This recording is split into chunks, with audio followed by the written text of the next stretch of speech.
ನಮಸ್ಕಾರ ವೀಕ್ಷಕರೇ, ಅನುಪಮ ಕನ್ನಡ ಸೀರಿಯಲ್ದು ಇವತ್ತಿನ ಅಪ್ಡೇಟ್ಸ್ ಏನು ಅಂತ ನೋಡೋಣ. ಬ್ಯಾಂಗ್ಳೂರ್ ಕಾಂಪಿಟೇಷನಲ್ಲಿ ವಿನ್ ಆಗಬೇಕು ಅಂತ ಅನುಪಮ ಮನೇಲಿ ಎಲ್ಲರೂ ಅನ್ಕೊಂತಿರ್ತಾರೆ. ಪ್ರೇಮ್ ಯಾರಿಗೂ ಅಮೌಂಟ್ ಕೊಡಬೇಕಾಗಿರುತ್ತೆ. ಪ್ರೇಮ್ ಹಿಂದೆ ಫ್ಲ್ಯಾಶ್ ಬ್ಯಾಕ್ ಸ್ಟೋರಿ ಇದೆ. ನೇಮ್ ಫೇಮ್ಗೆ ಅಲ್ಲ ಅಂದ್ರೂ ರಿವೆಂಜಿಗೋಸ್ಕರ ವಿನ್ ಆಗಲೇಬೇಕು ಅಂತ ಪ್ರೇಮ್ ಅನ್ಕೊಂತಿರ್ತಾನೆ. ಅನುಪಮಗೆ ಅಮೌಂಟ್ ಕೊಟ್ಟು ವಾಪಸ್ ದ್ವಾರಕಾಗೆ ಹೋಗಬೇಕು, ಸೊ ವಿನ್ ಆಗಲೇಬೇಕು ಅಂತ ರಾಹಿ ಅನ್ಕೊಂತಿರ್ತಾಳೆ.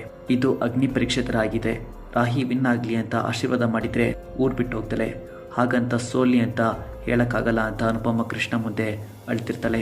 ಪರಿ ವಿನ್ ಆದರೆ ಅಮೌಂಟ್ ಸಿಗುತ್ತೆ ಅಂತ ಖುಷಿ ತುಷಾರ್ ಕಾಯ್ತಾ ಇರ್ತಾರೆ.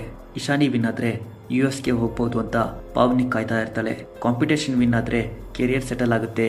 ಈ ಡ್ರಾಮಾ ಫ್ಯಾಮಿಲಿ ಬಿಟ್ಟು ಅನುಪಮನ ಅಮೆರಿಕಕ್ಕೆ ಕರ್ಕೊಂಡು ಹೋಗ್ಬೋದು ಅಂತ ಅನೀಶ್ ಅನ್ಕೊಂತಿರ್ತಾನೆ. ನೆಕ್ಸ್ಟ್ ಡೇ ಕಾಂಪಿಟೇಷನ್ಗೆ ಎಲ್ಲರೂ ಹೋಗ್ತಾರೆ. ರಾಹಿ ರೆಡಿ ಆಗ್ತಿರ್ತಾಳೆ. ಅನುಪಮ ಹಿಂದೆಯಿಂದ ಹೂ ಹಾಕಿ ವಿನ್ ಆಗಲಿ ಅಂತ ಆಶೀರ್ವಾದ ಮಾಡ್ತಾಳೆ. ಸೊ ಅನೀಶ್, ಮಾಹಿ, ರಾಹಿ, ಇಶಾನಿ ಡ್ಯಾನ್ಸ್ ಕಾಂಪಿಟೇಷನ್ಗೆ ಪಾರ್ಟಿಸಿಪೇಟ್ ಮಾಡ್ತಾರೆ. ಪರಿ ಡಿಸೈನಿಂಗ್ಗೆ ಪಾರ್ಟಿಸಿಪೇಟ್ ಮಾಡ್ತಾಳೆ. ಪ್ರೇಮ್ ಕುಕಿಂಗ್ಗೆ ಪಾರ್ಟಿಸಿಪೇಟ್ ಮಾಡ್ತಾನೆ.